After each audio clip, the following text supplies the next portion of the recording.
Una de las cosas más comunes a la hora de desarrollar es empezar a anidar estructuras, es decir, tener una estructura, adentro de otra estructura, adentro de otra estructura. Y eso, a mediano o corto plazo, lo que hace es que tengamos un caos con la cantidad de llaves que vamos abriendo y cerrando. Para poder explicar esto en concreto, voy a hacer un ejemplo aparte que integra casi todo lo que ya estuvimos viendo. Voy a guardar en la carpeta de ejemplos un archivo llamado calendario.php y este archivo lo voy a abrir en el navegador. Voy a venir aquí, busco la carpeta de ejemplos y abro el archivo de calendario. Voy a hacer lo siguiente, voy a interactuar un poco de PHP junto con HTML. Voy a hacer un table que abre y que cierra y vamos a definir una fila para todos los encabezados que van a tener domingo,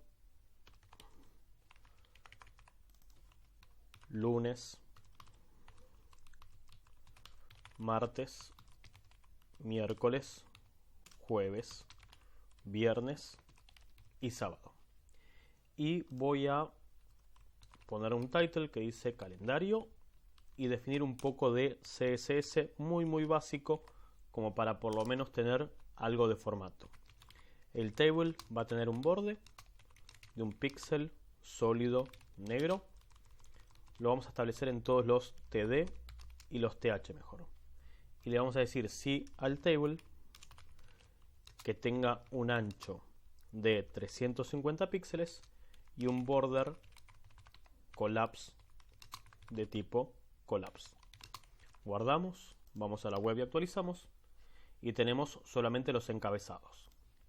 Ahora lo que voy a hacer es generar una fila que abre, una fila que cierra y adentro de esta fila voy a utilizar una estructura de repetición, un ciclo for, para hacer todas las celdas necesarias para hacer el calendario. Entonces voy a abrir un bloque de código PHP y adentro de este bloque lo que voy a realizar es un for. Vamos a hacer un for que arranca en el día 1 y que va a ir hasta el día 31 inclusive. Esto desplazándonos de uno en uno. Y lo que vamos a hacer adentro del for es un eco de un td que abre y que cierra y que va a tener el valor que corresponda. Vamos a la web, actualizamos y tenemos los 31 días de corrido. Lo que tenemos que hacer es cada 7 días cambiar de fila y pasar a la siguiente, porque una semana está formada por 7 días. Entonces, adentro de este for vamos a hacer lo siguiente. Después de mostrar la celda, vamos a preguntar si el número que estamos recorriendo es múltiplo de 7. Y sabemos que el operador de módulo nos da 0 si un valor es múltiplo de otro. Entonces, si el número que estoy viendo es múltiplo de 7, vamos a decirle que cierra una fila y abra una fila nueva. Entonces, hago un eco de un tr que cierra, que está cerrando esta primera fila que habíamos iniciado, y vamos a abrir otro tr para la fila siguiente. Guardamos. Entonces tenemos 31 celdas, todas de corrido, pero en cada múltiplo de 7 termina una celda, cierra una fila y abre otra fila en el medio antes de pasar a la celda siguiente. Actualizamos y efectivamente cada 7 días tenemos un salto de línea. Vamos a agregarle algo más. Vamos a hacer que tengamos un par de días que son feriados. Y para el feriado vamos a tener un class en CSS que se va a encargar de pintarlo. Por ejemplo, vamos a crear el class feriado que va a tener un background de color pink y un color dark red. Para probarlo, hagamos de cuenta que todos tienen el class feriado. Vamos a la web, actualizamos y todos tienen el mismo formato. Bueno, vamos a establecer un par de días donde esto aplica. O sea que esta línea del class feriado va a depender de un if. Cortamos el inicio del td, hacemos un eco de ese class feriado y hacemos un eco del resto de la celda. Quiero que entendamos que este piquito menor abre el TD, este piquito mayor está cerrando esta apertura y este class feriado va a depender de otra pregunta más. Vamos a preguntar si la variable i es igual a, supongamos, el día 6. Ahí vamos a tener el class feriado entre el TD que abre. Guardo, voy a la web y actualizo y únicamente el día 6 tiene el formato del class feriado. Ahora imaginemos por medio segundo que en realidad en vez del día 6 son un par de días. Podríamos unirlos por OR o podríamos hacer un switch, es indistinto. Voy a hacer un switch que evalúe la variable i y que haga el eco del class feriado únicamente en el caso de que sea el día 6, en el caso de que sea el 20 y en el caso que sea el día 27. Entonces estos 3 días generan el eco del class feriado.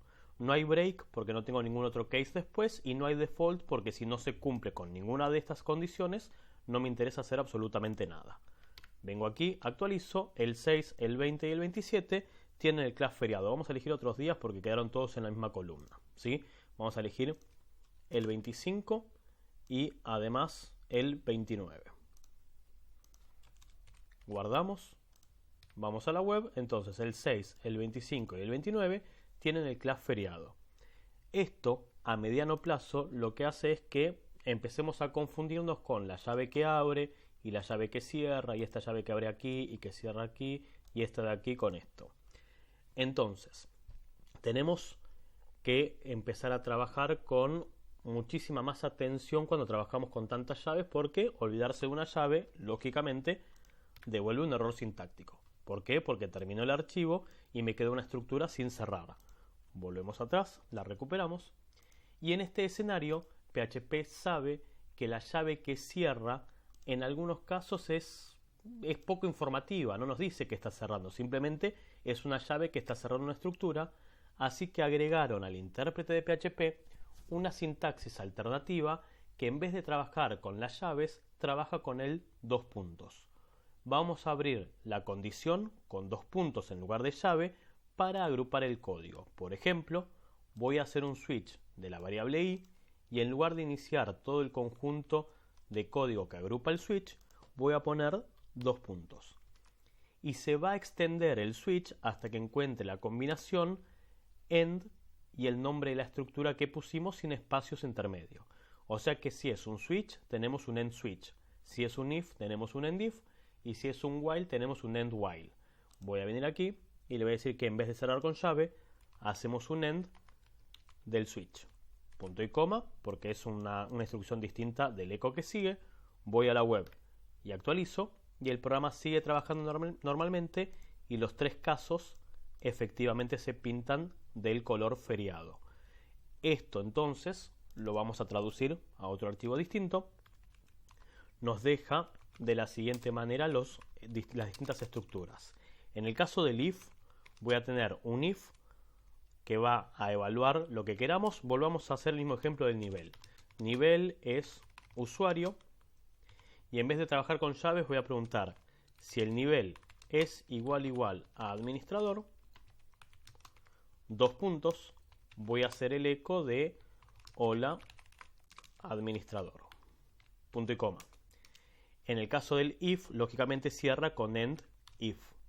Si necesitamos un else, dos puntos, y hacemos un eco o el bloque de código que corresponda, en este caso, nivel, pesos nivel, desconocido. Y si necesitamos un else if, entre los if y antes del else, lógicamente, un else if que va a tener entre paréntesis la condición que quiero evaluar. Por ejemplo, si el nivel es redactor, dos puntos, y la acción que quiero hacer. Entonces, si arrancamos un if con dos puntos, estamos obligados a que las demás estructuras como el else if y el else tengan dos puntos. Y obligatoriamente cierra con un end if. Ahora, puede suceder que adentro de algunas de estas estructuras tengamos un if común y corriente con llave? Sí. Por ejemplo, si el nivel es administrador, muestro administrador. Si el nivel es redactor o el nivel es editor, podemos hacer un eco que diga: usted puede editar las publicaciones. Y en el else podríamos tener, si lo necesitamos, un if que pregunte si el nombre de la persona es Juan Pérez, en cuyo caso hacemos las acciones que correspondan, y si no, hacemos las acciones que correspondan a que no es Juan Pérez. Pero estructura que abre con 2 puntos tiene todos sus fragmentos en base al 2 puntos y end de estructura.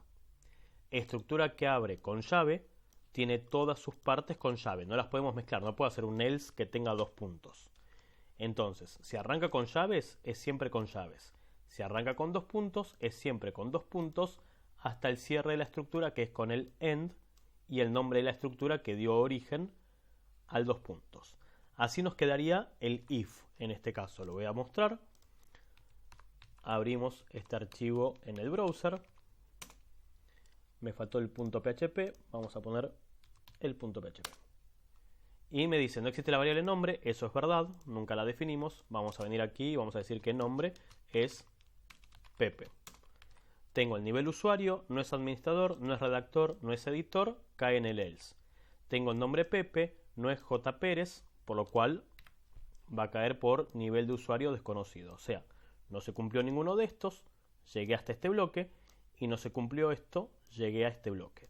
Entonces el if con 2 puntos y los else if que necesitemos también con 2 puntos y el else con 2 puntos. En el caso del for,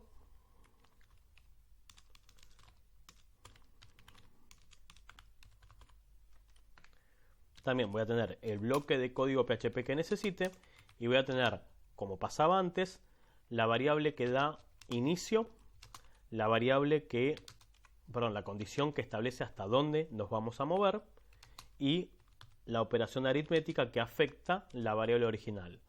2 puntos, todas las acciones que correspondan al for y lógicamente end for. Venimos aquí y hacemos un eco de pesos, estamos en la vuelta, pesos num y hacemos un salto de línea. Abrimos esto en el navegador y vemos que funciona correctamente, inicia con 2 puntos, termina con end estructura y lo mismo sucede en el caso de el while. La estructura while abre su bloque de código PHP, hace un while que pregunte si la variable, no sé, nivel o número, si la variable número es menor que 10, 2 puntos, las acciones que correspondan, end while. Por ejemplo, eco de número es menor que 10 y hacemos el salto de línea. Y tal como habíamos dicho, en realidad el while está pensado para hacer una repetición abierta, pero como todavía no tenemos acceso a ese tipo de información, vamos a incrementar nosotros a mano la variable y la vamos a inicializar con algún valor, por ejemplo 4. Si abro este archivo, abrimos el cuarto, que es while.php, podemos ver que dice 4 es menor que 10, hasta el 9, que es menor que 10, y el 10, como no es menor, corta el ciclo de repetición. Pero esta sintaxis por lo menos es un poco más clara.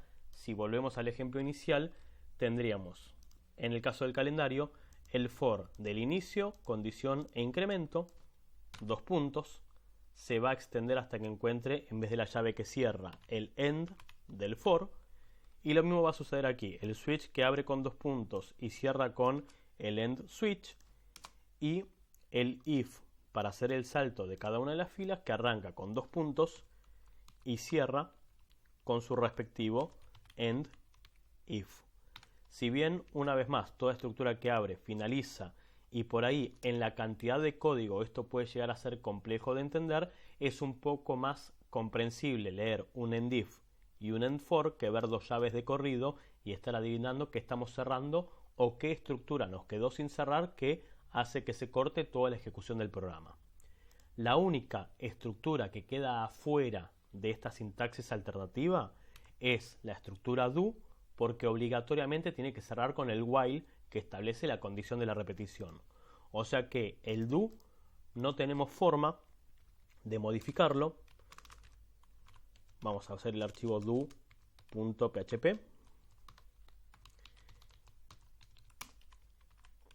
En el caso del do no puedo hacer un dos puntos end do porque me está faltando la condición. Y la condición siempre es motivo de un while. O sea que no puedo arrancar un do y hacer un end while porque no sería correcto. El do solamente puede arrancar con llave y terminar con la llave que da finalización al bloque agrupado y el while con la condición. Por ejemplo, si variable es menor que 100.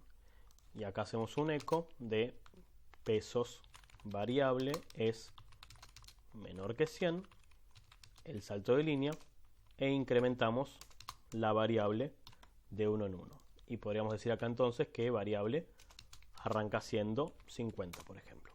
Entonces es la única estructura, y lo vamos a dejar escrito, do es la única estructura que no acepta la sintaxis alternativa del end porque debe finalizar con un while.